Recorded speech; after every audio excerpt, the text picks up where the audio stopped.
आधुनिक राष्ट्र निर्माता, उत्तर भारत के पेरियार, भारत की महान विभूति, एक नास्तिक महानायक अ, पेरियार ललई सिंह यादव जी की आज जयंती का दिन है। 113वीं जयंती आज हम लोग मना रहे हैं। एक ऐसा हमारा बहुजन वर्ग, पिछड़े समाज में जन्म लेने वाला पेरियार, करमवीर पेरियार ललई सिंह यादव जी का जीवनी पर आज प्रकाश डालेंगे। इनका जन्म 1 सितंबर 1911 को ग्राम कठारा, रेलवे स्टेशन झिंझक, जिला कानपुर, उत्तर प्रदेश के समाज सुधारक के सब परिवार में हुआ था। इनके पिता गज्जू सिंह चौधरी कर्मठ आर्य समाजी थे। पेरियार ललई सिंह जी की माता श्रीमती मूला देवी उस क्षेत्र के जनप्रिय नेता चौधरी साधु सिंह यादव की साध्वी पुत्री थी। इनके पिता पुराने धार्मिक होने के कारण इनका परिवार अंधविश्वास और पाखंडवाद एवं रूढ़ियों के पीछे चलने वाला नहीं था। इनके पिता चौधरी गज्जू सिंह आर्य समाजी विचारधारा से प्रभावित जनेऊ धारण किए बड़ी शान से सड़क पर चला करते थे, जनेऊ धारक थे। एक दिन एक इनका जनेऊ एक ब्राह्मण के लड़के ने प्रयास किया कि इनका जनेऊ कैसे तोड़ा जाए। तो ये अपने खेत से चारे का और इसका गट्ठल लिए आ रहे थे। उस ब्राह्मण लड़के ने जब ये सर पे गट्ठल रखे थे तो पीछे से इन पे अटैक करके इनका जो जनेऊ था वो तोड़ दिया था। ये इतने क्रोधित हो गए कि झगड़े पर आमादा हो गए कि हमारा जनेऊ, तब मैं जाने माने कृषक थे, एक तरह से बाहुबल कहा जाता, अपने क्षेत्र के बाहुबली थे। बाहुबली कैसे? बाहुबली भी दो प्रकार के होते हैं कि शोषित वंचितों लोगों के हित के लिए लड़ने वाले एक बाहुबली थे। इनके जनेऊ तोड़ने वाले को ये ढूंढते हुए झगड़े के लिए आमादा हो गए। तो ब्राह्मण जो लड़का था, पुत्र था, उसको मारने के लिए अपने हाथ में कुल्हाड़ी लेकर ये जब गांव में एक बाजार था वहीं पर खड़े हो गए चौराहे पर, तो ब्राह्मण लोगों ने इनसे झगड़ा ना करके, झगड़ा करने की स्थिति में नहीं थे, तो उन्होंने सभी लोगों ने शांतिपूर्वक इनके पास आकर लड़के के पिता ने गलती की माफियां मांगी और इन सब चीजों को लेकर उनके लड़के को सामने लाया गया तो गज्जू सिंह ने उसको माफ कर दिया। ये इनके पिताजी की थोड़ी शॉर्ट की कहानी थी। लेकिन आज हम चलते हैं अपने करमवीर पेरियार ललई सिंह पे, पूरी बात करेंगे कि पेरियार ललई सिंह का 1911 में जन्म होता है। इनकी एक किताब है दलित पिछड़ों का मसीहा ललई सिंह यादव। ये मेरे पास एक छोटी सी किताब है, मैं इसी से आपको इनके जीवन के प्रकाश की तरफ चलते हैं। ललई सिंह यादव का 1911 में जन्म होने के बाद 1926 में हिंदी और 28 में उर्दू लेखन मिडिल पास किया। माता पिता से मिले आर्य सामाजिक संस्कारों की वजह से पढ़ाई मन लगाकर करते थे। इनकी रुचि, कुशाग्र बुद्धि और तथा व्यवहार से इनके अध्यापक सदा खुश रहते थे। सन 1929 में फॉरेस्ट, सन 1928 में मिडिल पास कर लिया, तो 29 में फॉरेस्ट रेंज, बड़ा गांव, रेलवे स्टेशन, खापा तहसील, साबनेर, नागपुर, महाराष्ट्र में फॉरेस्ट गार्ड बने। रेलवे में फॉरेस्ट गार्ड की नौकरी मिल गई इनको 1929 में, लेकिन ये नौकरी उन्हें पसंद नहीं आई। 1931 में उन्होंने ये नौकरी छोड़ दी तथा 1933 में वे ग्वालियर राज्य के सशस्त्र पुलिस बल में कनिष्ठबल पर भर्ती हो गए। 1931 में नौकरी छोड़ी और 33 में ये पुलिस कांस्टेबल में हो गए। लेकिन 1931 में ही इनके साथ इनका विवाह भी हुआ। इनकी पत्नी का नाम था दुलारी देवी। दुलारी देवी चौधरी सरदार सिंह यादव, ग्राम जरेला का पूर्वा, मौजापुर रेलवे स्टेशन, रूला कानपुर की थी। सन 1931 में विवाह हो गया। 33 में इन्होंने पुलिस की नौकरी पाली। 35 में इनके यहाँ एक बच्ची का जन्म होता है, इनकी एक लड़की का जन्म हुआ जिसका नाम इन्होंने रखा शकुंतला बाई। शादी के 9 वर्ष बाद ही 1931 में शादी हुई। 9 वर्ष बाद 1939 में इनकी पत्नी दुलारा देवी चल बसी, यानी कि उनका देहांत हो गया। 1939 में जब उनकी पत्नी का देहांत हो गया, एक सिर्फ पुत्री थी, यंग थे, तो पुनर्विवाह के लिए, दूसरे विवाह के लिए इनके पास सभी लोगों ने सलाह भी दी और ये चलन भी था उस समय। लेकिन इन्होंने एक अपनी बच्ची के लालन पालन में कोई दुविधा ना उत्पन्न हो, कोई विषमता ना आए, तो इस कारण इन्होंने शादी नहीं की। कर भी सकते थे कि सरकारी सेवा में भी थे, अस्पुट थे। हाँ, इससे पहले ये घटना और हो चुकी थी। 1931 में शादी हुई, लेकिन 1925 में इनकी माताजी एक्सपायर हो चुकी थी। लगभग ये तब 14 वर्ष के थे। अब उन्हें अपनी पुत्री की कैसे देखभाल करनी थी कि करते 1946 में ये घटना, ये समय चलता चलता जैसे 1946 आई, इनके ऊपर एक और महाब्रज दुखों का पहाड़ जिसे कहा जाए वो टूटा। मात्र 11 साल की पुत्री इनकी शकुंतला बाई का देहांत हो गया, निधन हो गया। अब ये दो सदमे माँ और पत्नी से निकल नहीं पाए कि 11 साल की अकेली पुत्री, जिसके कारण इन्होंने विवाह भी नहीं किया, वो भी चल बसी। 19 तब इनके ऊपर या इनके पर क्या बीत रही होगी कि सिर्फ एक पिताजी रह गए, पत्नी भी गुजर जा चुकी, माँ भी गुजर जा चुकी है, बेटी भी गुजर जा। ऐसा हमारा बहुजन नायक, इसको नायक कहा जाता है, कि हमारे उत्तर भारत के पेरियार। बात पेरियार की आती है। पेरियार इनको कैसे कहा गया? नाम के आगे इनका था ललई सिंह यादव, लेकिन इनके नाम के आगे पेरियार लगा, पेरियार ललई सिंह। वो भी ये घटना हम आपको बताते हैं कि दक्षिण भारत के पेरियार ईवी रामास्वामी का जब देहांत हुआ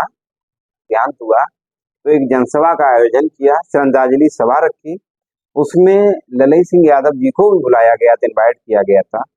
तो इन्होंने वहां जो जिस प्रकार से भाषण दिए थे, तो वहां की महिलाओं, वहां के अनुयायियों ने इनको उत्तर भारत का पेरियार कहकर पुकारा था कि हमें एक उत्तर भारत का नया पेरियार मिल गया है। ये इनकी पेरियार नाम के आगे घटनाएं हैं। लेकिन अब आती है बात कि इन्होंने कांस्टेबल की नौकरी करते करते सबसे पहले सन 1942 का दौर आया, करो या मरो कांग्रेसी आंदोलन उठ खड़ा हुआ था। ब्रिटिश सरकारों ने इसका दमन किया। इन्होंने 1946 में नॉन गजेटेड मुलाजिमान पुलिस एंड आर्मी संघ ग्वालियर राज्य की स्थापना की। वो किसने की? पेरियार ललई सिंह यादव की। एक संगठन की स्थापना की। इसमें पुलिस कर्मियों की मांगों के साथ साथ उन्होंने राज्य का शासन जनता के चुने हुए प्रतिनिधियों के सुपुर्द किया जाए, ये मांग रखी थी।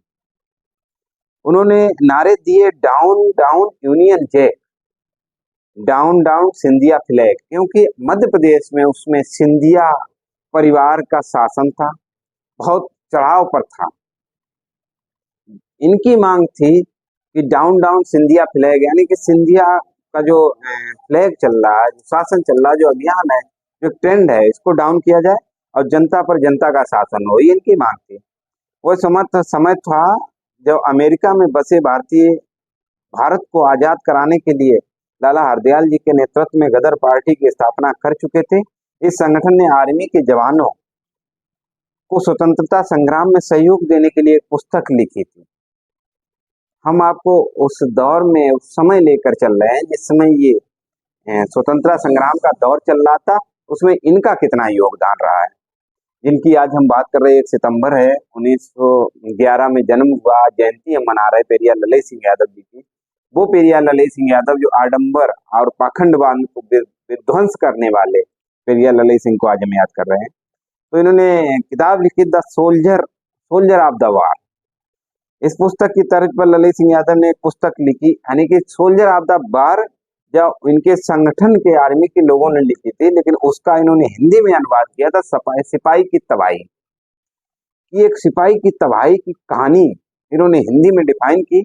हम 5 मिनट लेंगे, आपको उस कहानी से भी अवगत कराते हैं। सिपाही की कहानी क्या है कि सिपाही के वार्तालाप का ये हम व्याख्यान करते हैं कि एक सिपाही होता है,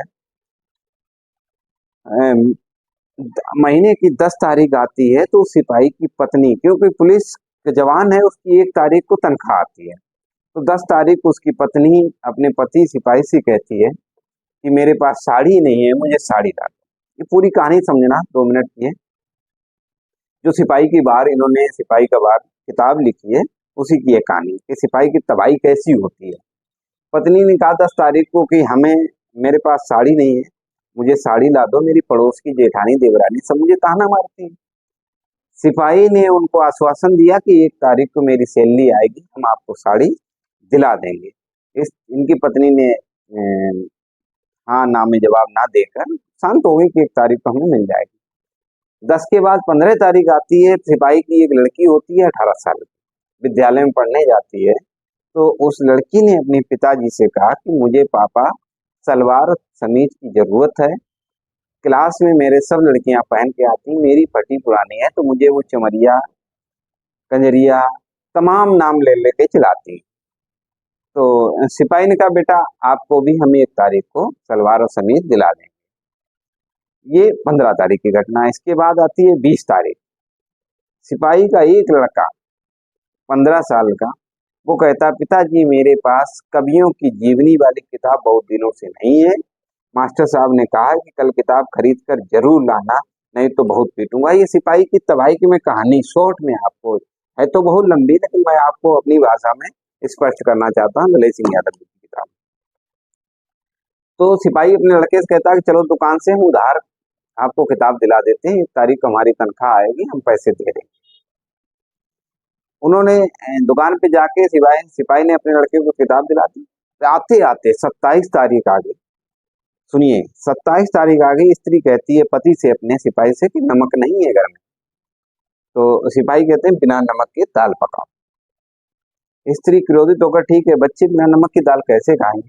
तो सिपाही कहते हैं जब हम लोग खा लेंगे तो बच्चे भी खाएंगे। स्त्री अच्छा कहकर चुपचाप हो जाती है, दाल बिना नमक की दाल बन जाती है। 27 के बाद 28 तारीख आती है। तो वही पत्नी अपने पति से कहती है कि आज दाल नहीं है। तो सिपाही दाल नहीं है नमक नहीं है। तो सिपाही कहता आटा है। स्त्री कहते थोड़ा सा आजकल को ही है। तो बोले ठीक है रोटी बनाओ, सब लोग सूखी रोटी खाएंगे। स्त्री चुप रह जाती है। 30 तारीख, जैसे 30 तारीख आती है आटा भी खत्म हो गया। सिपाही खोपड़ी मत चाटे, जो पत्नी कहती है आटा भी खत्म हो गया। सिपाही गुस्से में क्या कह सकता है, अफसोस में है, परेशान है। कहता खोपड़ी मत चाटे, तेरा तो रोज का धंधा बना रहता। अपनी पत्नी से कहता है कभी यह नहीं कभी वो है नहीं, यह सब पड़ोसी जेठानी के यहाँ से या किसी के यहाँ से मांग के ले आओ। पत्नी चुप हो जाती है। 30 के बाद सीधी 1 तारीख आती है। पूरे परिवार को आस होती है कि आज हमारी चीज आएगी, आज हमारी जरूरत पूरी होगी, आज हमारी, क्योंकि सिपाही की आज तारीख वो तनख्वाह आने वाली होती है। बच्चे अपनी माँ से कहते हैं कि मम्मी आज पापा की तनख्वाह आएगी तो मेरी जरूरत मेरे कपड़े, लड़का कहता है मेरे कपड़े। तो माँ कहती है ठीक है स्कूल जाइए, शाम को आते हैं तब दिलाएंगे। 10 बजते हैं, बच्चे स्कूल चले जाते हैं। सिपाही को शाम को जितनी तनख्वाह मिलती है तो सबसे पहले सेठ के घर पे दुकान पे जाता है जहां से ये परिवार की घर की सामग्री आती है किचन की। जब वो पेड करता है 1 तारीख को पूरे महीने का राशन 4 लोगों में, तो उस पे 7 रुपए कुछ पैसे और रह जाते हैं। तब वो जब घर आते हैं तो उसकी पत्नी सर पे पूरा सामान लेकर रसोई का राशन का लेकर आते हैं। फिर सीधे उतराते हैं, पानी आनी पीते, गर्मी से पसीने में भीग चुका है सिपाही। तो उसके परिवार के बच्चे पत्नी सब अपनी अपनी जरूरतें कहने लगते हैं। तो वो कहता है ठीक है हम सबकी दिला देंगे, हमने सेठ का पैसा बिल 1 महीने का राशन का दिया, उसमें अभी 7 रुपए हमें और देंगे। इस टाइप की कहानी है सिपाही की तबाही की। 1 तारीख को सैलरी आती है। इसका कहने का उद्देश्य सीधा है कि 1 तारीख को जो सैलरी आती है वो 2 बच्चे पति पत्नी में 1 महीने का राशन नहीं चल पा रहा। ये दौर था। तब लल्लई सिंह यादव जी ने सिपाही की तबाही को लेकर ये किताब लिखी और इस पे आंदोलन किया। दूसरी ये किताब जिस नाम से ये जाने जाते हैं पेरियार ईवी रामास्वामी, जिन्होंने किताब लिखी थी द रामायण टू रीडिंग, उसका हिंदी अनुवाद ये करते हैं पेरियार ललई सिंह यादव जी। सच्ची रामायण, सच्ची रामायण के नाम से जब उसका हिंदी में अनुवाद करते हैं तो इस पर हम प्रकाश डालते हैं, आपको लेकर चल रहे हैं कि रामास्वामी उस समय मनवादी व्यवस्था से, ईवी रामास्वामी, जो दक्षिण भारत के पेरियार थे, जमकर संघर्ष छेड़े हुए थे। रामास्वामी नायकर ने एक ऐसी पुस्तक लिखी थी जिसका शीर्षक था रामायण आर्ट टू रीडिंग। वह पुस्तक अंग्रेजी में प्रकाशित थी, लेकिन दलित शोषितों के लिए बहुत ही महत्वपूर्ण। जब उस पुस्तक को पेरियार ललित सिंह यादव जी ने पढ़ा तो बहुत प्रभावित हुए।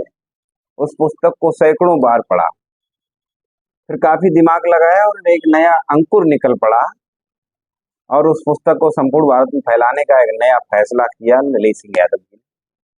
बड़ी कोशिशों के बाद करमवीर ललित सिंह यादव जी ने सन 1/7/1968 में से हिंदी में प्रकाशित करने की अनुमति प्राप्त की। लेखक ललित सिंह यादव जी ने हिंदी अनुवाद किया। ये लाइनें बहुत जरूरी है और इस किताब को पिछड़े दलित समाज के लोग, बहुजन समाज के लोग जरूर एक बार पढ़ें, अपने घर में रखें। अनुमति जब प्राप्त की, लेखक ललित सिंह यादव जी ने हिंदी अनुवाद किया। उस पुस्तक का नाम सच्ची रामायण रखा। जब यह पुस्तक देश के कोने कोने में पहुंची तो भारत के मूल निवासियों को नई स्फूर्ति मिली। मूल निवासी का मतलब कहा जाए तो बहुजन समाज हमारा। भारत के दलित और पिछड़ों को असली मनवादियों का चाल चलन मालूम हुआ। धोखेबाजों का गंदा कुकर्म से भरा हुआ इतिहास देश की जनता ने पढ़ा। दलित और पिछड़े तो बहुत खुश हुए, लेकिन मनवादियों के पेट खलबला गए। प्रकाशन के ठीक एक वर्ष बाद सन 1969 को ललित सिंह यादव की सच्ची रामायण की जब्ती का आदेश उत्तर प्रदेश सरकार ने कर दिया, यानी कि किताब को जब्त कर लिया गया। जब ललित सिंह यादव जी की पुस्तक मनवादियों ने जब्त कर दी तो वह डरे नहीं, उन घमंडियों से लड़े और ललित सिंह यादव जी ने high court of judicature Allahabad में क्रिमिनल मिसलेनियस एप्लीकेशन दिनांक 28/2/1970 को प्रस्तुत किया। वह दिनांक 28/10/1970 तक लगातार चली। मान्यवर जस्टिस A.K. कीर्ति ने बहुमत का निर्णय दिया। इनकी किताब, इनके वकालत करने वाले, इनके जो वकील थे एडवोकेट बनवारी लाल यादव, ये केस को जीते। गवर्नमेंट ऑफ उत्तर प्रदेश की सरकार पुस्तक सच्ची रामायण की जब्ती की आज्ञा निरस्त की जाती है। ये आदेश का कोर्ट का था और इनको 300 रुपए सरकार के द्वारा ललित सिंह यादव जी को दिलाया गया। ये किताब जो कोर्ट से जीते, फिर ये पूरे आधुनिक भारत में, पूरे देश में बहुजन समाज ने इस किताब को बढ़ चढ़ के खरीदा और अपने घरों में रखा। इन्होंने और भी तमाम किताबें लिखी, सिपाही की तबाही लिखी, सच्ची रामायण लिखी, सोचतों पर धार्मिक डकैती लिखी, सच्ची रामायण की चाबी लिखी और एकलव्य के हैं, तमाम किताबें हैं। इन सब किताबों को एक बार बहुजन समाज को हमारे पढ़ना चाहिए। आपको बताएं, आज हम उस महापुरुष को याद कर रहे हैं जिनका एक कोट है कि बलिदान न सिंह का होते सुना, बकरे बलिवेदी पर लाए गए और विषधारी को दूध पिलाया गया, केंचुए कटिया में फंसाए गए, ना काटे टेढ़े पादप गए। पादप का मतलब होता है पेड़ पौधे। ना काटे टेढ़े पादप गए, सीधों पर आरे चलाए गए। पेड़ में जब कोई लकड़ी काटने जाते हैं सीधा ढूंढते हैं कि सीधी लकड़ी कौन सी है। बलवान का बल न बांका भया, बलहीन सदा तड़पाए गए। ये जो कोट है ललित सिंह यादव जी का, ये बहुत प्रभावित करता है। हमारे जो बहुजन समाज है, इनको हमेशा समझाने का प्रयास किया। इन्होंने कहा है कि शर्म आनी चाहिए उन पिछड़े वर्ग के लोगों को। ये बात ललित सिंह यादव जी कहते हैं अपने पिछड़े समाज के लिए कि शर्म आनी चाहिए उन पिछड़े वर्ग के लोगों को जो अपना काम धंधा छोड़कर बहुमूल्य समय नष्ट करते हुए 20-20 दिनों तक अपने कंधों पर कामड़ लादे पैदल गली गली में बम भोले की आवाज लगाने वालों से लेकर ब्रज की लठमार होली में सम्मिलित होने वाला समाज कभी अपना उद्धार नहीं कर सकता। आगे कहते हैं, अगर यही अपना कीमती समय अपने काम धंधे में लगाएं, साहित्य के अध्ययन में लगाएं, तो शीघ्र ही नव उन्नति की ओर बढ़ेगा हमारा बहुजन समाज और अपने दबे कुचले समाज को जागृत करने में भी कामयाबी मिलेगी।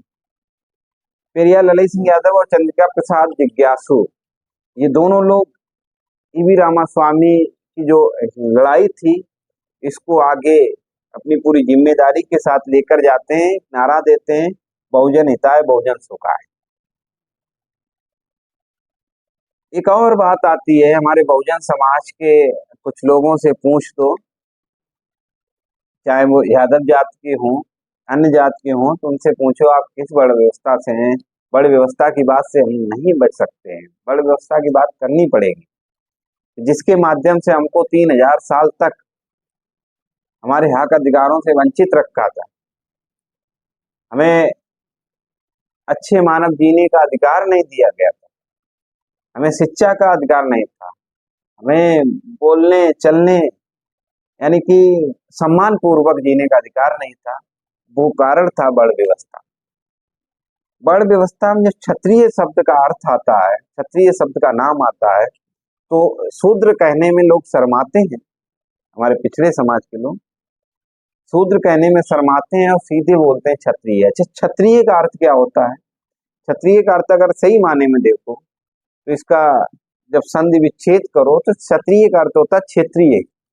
क्षेत्रीय का अर्थ होता है खेत का मालिक। क्षेत्र, क्षेत्र मतलब होता है खेत, खेत का मालिक मतलब किसान। किसान मतलब जो किसान कामगार जातियां हैं हमारी बहुजन समाज, हमारी ओबीसी की समाज, हमें आपको जरूरत है इस क्षत्रिय शब्द का अर्थ लेकर घर घर जाने की।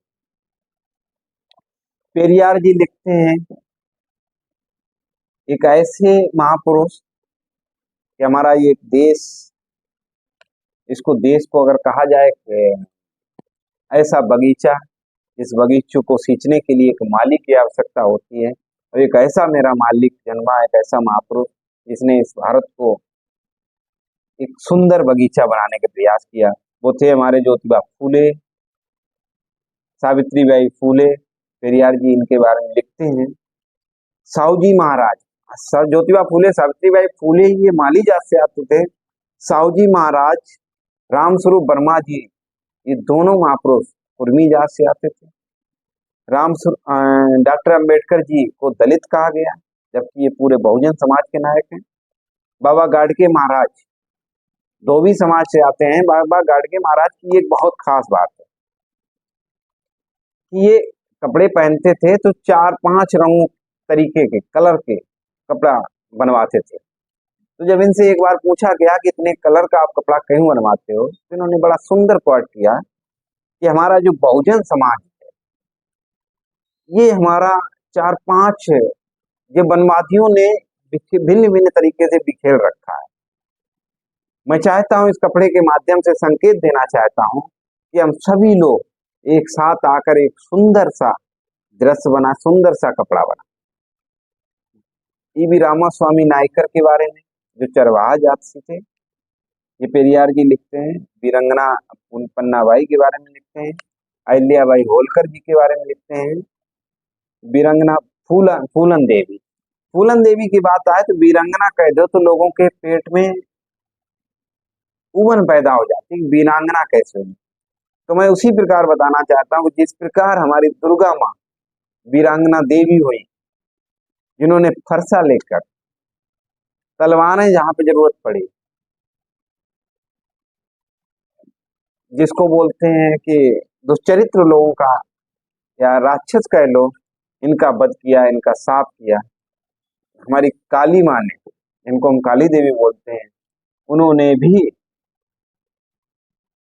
जिन राक्षसों का वध किया, तो उसी हिसाब से फूलन देवी ने भी कोई गलत नहीं। आज हमारी बहन बेटियों के साथ फूल सी ऐसी बेटियों को अगर कोई नोचने को छेड़ने का काम करे तो हमारे आपके लिए राक्षस है। उसके साथ वही सलूक होना चाहिए जो दुर्गा ने किया, जो काली ने किया, जो फूलन देवी ने। हमारे पेरियार जी ने अर्जक संघ के बारे में लिखा, जगदेव प्रसाद कुशवाहा जी के बारे में समझाया, कर्पूरी ठाकुर जी के बारे में बताया। तमाम महापुरुषों की इन्होंने बात की। और एक बात और, एक क्वार्ट और है इनका कि सामाजिक अपमान गरीबी से अधिक खटकता है, अधिकार मांगे नहीं छीने जाते। अंतिम बार जो इनका क्वार्ट है कि आज हम किसकी जयंती मना रहे हैं। 113वीं जयंती आज हम पेरियार ललित सिंह यादव जी की मना रहे हैं। क्यों मना रहे हैं?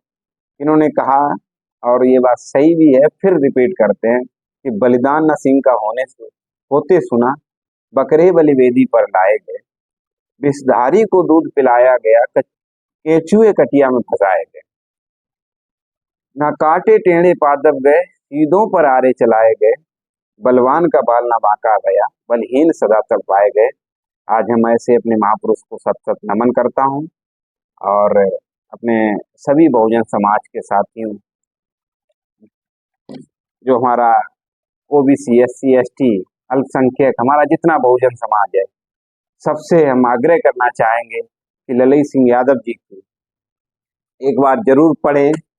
इनकी किताबें सच्ची रामायण की चाबी, सिपाही की तबाही, ये तमाम स्टोरियां हैं, तमाम किताबें हैं।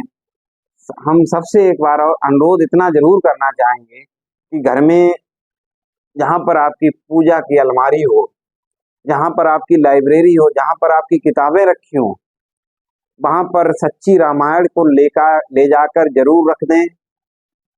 वहां पर गुलामगिरी, ज्योतिबा फूले जी के द्वारा जो लिखी हुई किताब है, उसको जरूर रख दें। और एक हमारा भारत का संविधान, ये 3 किताबें आप रख लें, सिर्फ रख लें अपनी अलमारियों में। आज परिवार की उन्नति आपकी ऑटोमेटिक, ये मेरा दावा है, ये मेरा वादा है। सभी को जय भीम, जय मंडल, जय संविधान।